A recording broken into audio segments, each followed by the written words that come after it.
How can we face a future without fear? The truth is, you can't. But I'm going to show you a way that you can metabolize fear and have it work for you.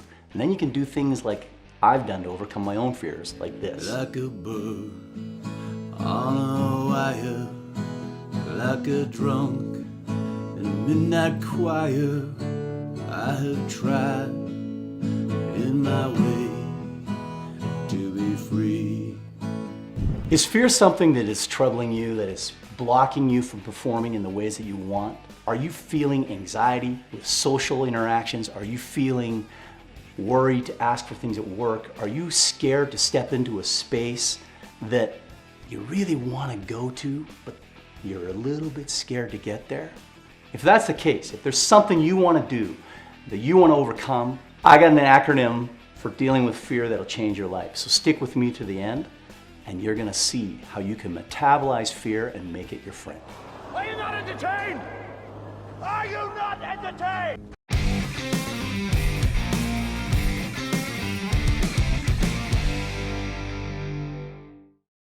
My name is James.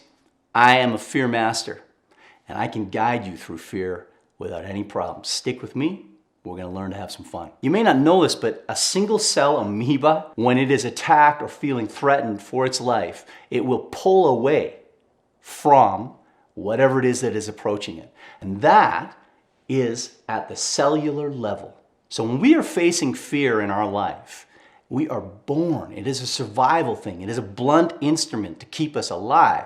And we have to use it in order to identify what is good and what is bad, what will harm us and what won't. And that fear can be metabolized and turned to excitement.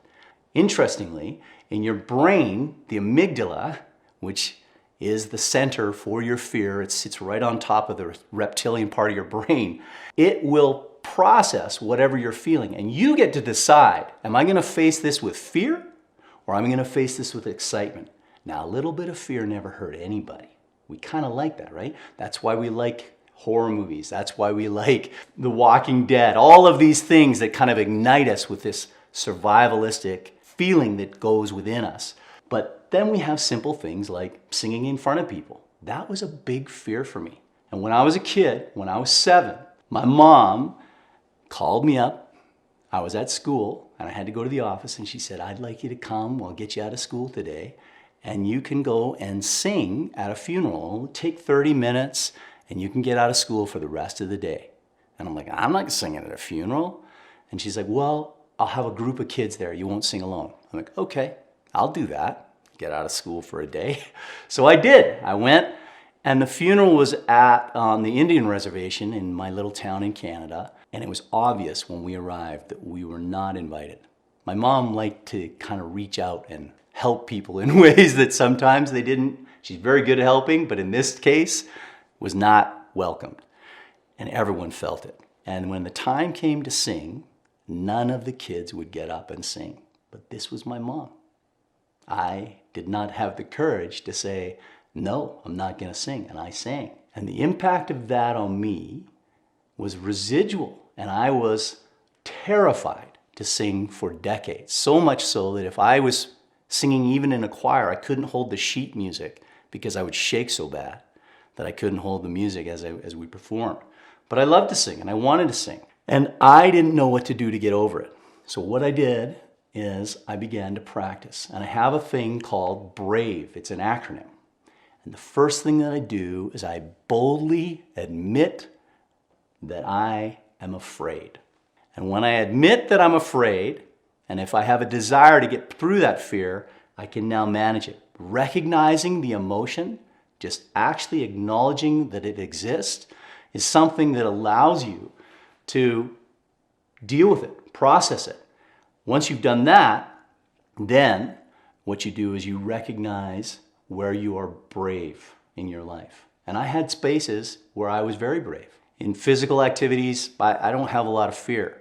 So I do a lot of stuff like that, and I can take the template of how I show up, and then I can use that as an example of how I can show up in places where I'm afraid. And that allows you to then process and think, okay, I can be brave here, so I know I can be brave in this space as well in a similar way. Once you've recognized where you're brave, then you have to act on one component of fear at a time. There may be layers of things that you're dealing with. So for me to get up and perform and sing in front of a group right out of the bat, too much. I had to start really, really simple. And I had to practice a song by myself over and over and over again, just getting used to the idea of performing, looking in the mirror, singing to myself to overcome that fear and imagining an audience. Little by little, incrementally stepping into that fear was what allowed me to,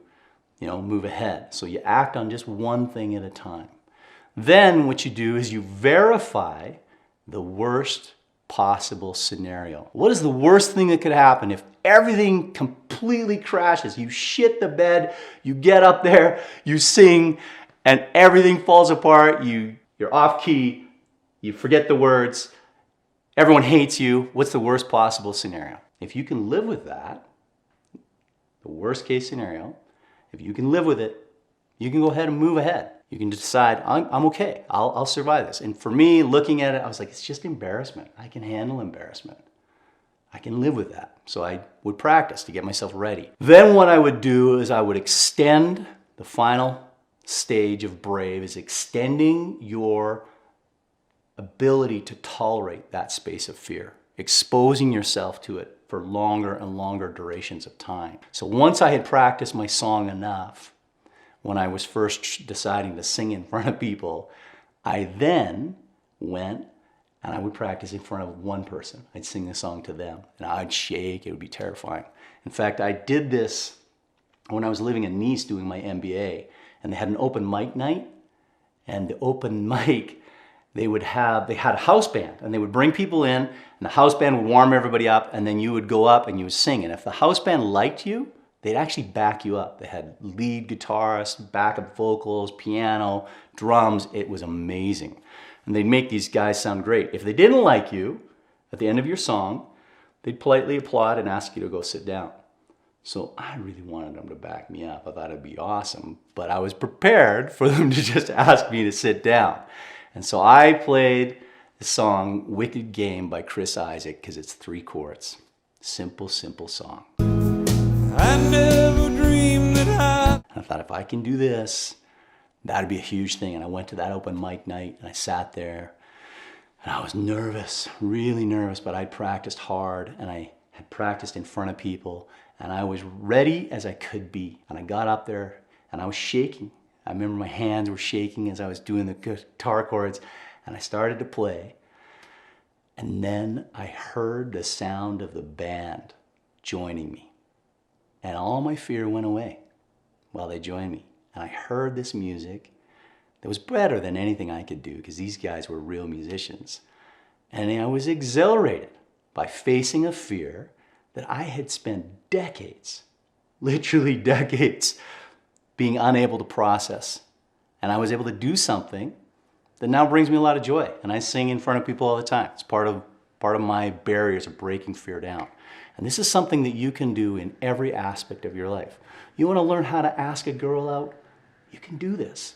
You want to learn how to apply for a job? You can do this. You want to ask for a raise? You can do this. You can implement this into your life to show up. You can use fear to step into those places that you're avoiding. Fear is the trigger that allows you to know which way to go. If it's going to kill you, you might want to run.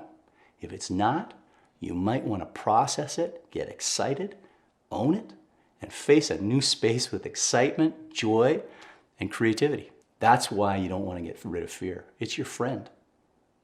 Kiss it, hold it, make it yours, and then your life becomes this thing of joy that you can chase, you can pursue new adventures, and you can show up and be real because you're not scared of showing who you are. You're not scared of facing new challenges. This is where excitement in life comes in with fear. Hey, I'm really stoked to be having you here watching this video. This is a new thing for me. I'm nervous doing this. It's brand new. First time.